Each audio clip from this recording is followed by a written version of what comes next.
สบายดีทุกๆคนมาพบกันอีกเช่นเคยในคลิปนี้อ้ายก็จะมาสอนวิธีการเติมเกมอีกคือเก่านะทุกคนซึ่งจะมาสอนเติมเกมเอาพันเพชรแบบสุดคุ้มเลยซึ่งจะมาเติมผ่านบัญชี BCL1 ก็คือเติมผ่าน ID เกมเลยนะทุกคนจะเป็นการเติมแพ็งเกจเติบโตพันเพชรเติมแบบใดให้ได้สุดคุ้มที่สุดคลิปนี้มีคำตอบจะเป็นแบบใดเฮามาเบิ่งวิธีการเติมกันเลยซึ่งทำอิฐเลยนะทุกคนที่เราจะเติมเกมเนาะก็คือเราต้องมีบัญชี BCL1 เนาะซึ่งให้เราทำการกดเข้าไปที่เกมของเราเลยนะทุกคนซึ่ง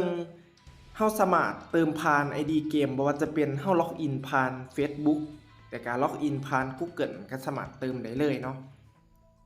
ซึ่งขั้นตอนทำอิฐเลยให้ทุกๆคนกดเข้ามาที่เกมเนาะเข้ามาที่เกม Free Fire ของพวกเราและขั้นตอนต่อไปให้ทุกคนกดเข้าไปที่เพจนะทุกคนที่อยู่ด้านเทิงเขาจะเห็นเพจเนาะเขาก็กดเข้ามาที่เพจแบบนี้เลยและขั้นตอนต่อไปสำหรับไผที่บ่ทันเติมเนาะเฮาก็จะเห็นแพ็งเกจเติบโตเนาะที่เขียนว่าแพ็งเกจเติบโตแบบนี้เลยก็ให้เฮากดเข้าไปเลยแพ็งเกจเติบโตซึ่งในคลิปนี้แม่นอ้ายจะมาสอนเนาะซึ่งมาเติมให้น้อง FC ซึ่ง ID นี่แม่นจะเป็น ID ของน้อง FC ที่อาจจะเติมให้เนาะพันเพชรเต็มๆเลยในราคาสุดคุ้มเมื่อเฮากดเข้ามาที่แพ็งเกจเติบโตเฮาก็จะเห็นประมาณนี้เนาะทุกคนซึ่งเมื่อเฮาเติมเฮาก็จะสามารถรับเพชรทั้งหมดเลยรวมๆพันเพชรในราคาเพียง 2.25 เหรียญเนาะทุกคนถ้าตกเป็นเงินลาวของเฮาก็ประมาณ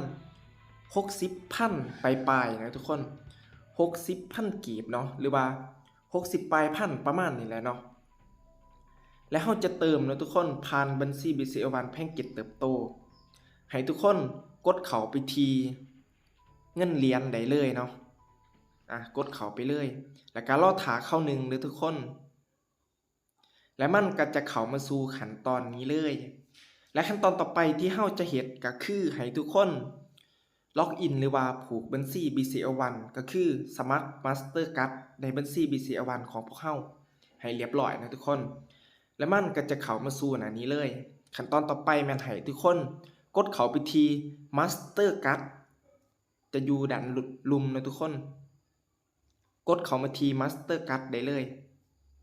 แล้วก็รอท่าเข้า1นะทุกคนมันก็จะเข้ามาสู่หน้านี้เลยมันจะให้เฮาเลือกวิธีการชำระเงินก็ให้ทุกคนกดเข้าไปที่ Mastercard อีกเทื่อนึงรอท่าเข้า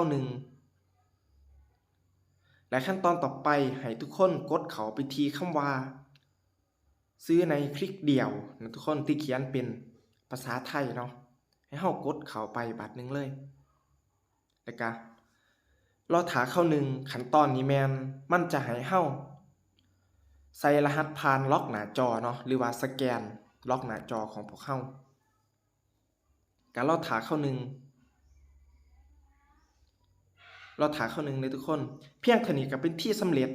ในการเติมเกม Free Fire ผ่านบัญชี BCL1 แบบง่ายๆนะทุกคนสุดคุ้มเลยพันเพชรเนาะในราคาที่สุดคุ้มเฮาก็กดออกได้เลยแล้วเฮามาเบิ่งในตัวเกมนะทุกคนมันก็จะเข้ามาสู่หน้านี้เลยให้เฮากดเข้าไปที่แพ็งเกจเติบโตอีกคือเก่าเฮาก็จะเห็นเพชรเนาะเฮาสามารถรับได้เลยรับทั้งเบิดนี้เลยเนาะทุกคนแบบสุดคุ้มที่สุดในการเติมเกม Free Fire เฮาก็สามารถรับเอาได้เลยเฮาสามารถกดรับเอาทั้งเบิดเลยนะทุกคนแบบสุดคุ้ม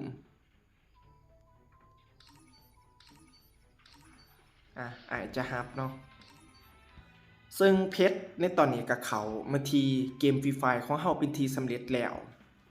นะทุกคนก็จะได้อยู่ที่ 1,000 เพชร1เพชรแบบสุดคุ้มในราคาเบาๆเนาะทุกคนประมาณ60,000กีบเนาะประมาณนี้เนาะซึ่งสำหรับไผที่ต้องการอยากจะเติมแบบสุดคุ้มแบบนี้เนาะก็สามารถเติมได้นะทุกคนด้วยตัวเองหรือว่าบ่เข้าใจสามารถเข้ามาสอบถามหรือว่าคอมเมนต์ถามหรือแชตถามทาง WhatsApp อ้ายโดยตรงเนาะอ้ายจะอธิบายแล้วก็จะแนะนำบอกเนาะทุกคนก็ประมาณนี้เนาะ ในคลิปนี้ก็ประมาณนี้เนาะสอนวิธีการเติมเกมแบบสุดคุ้มเป็นแบบใดเนาะทุกคนถ้าถูกใจก็กดไลค์กดติดตามเพื่อเป็นกำลังใจและอาจจะอัปเดตคลิปใหม่ๆตลอดเนาะวิธีการเติมเกมเทคนิคต่างๆและพบกันใหม่ในคลิปต่อไปเด้อทุกคน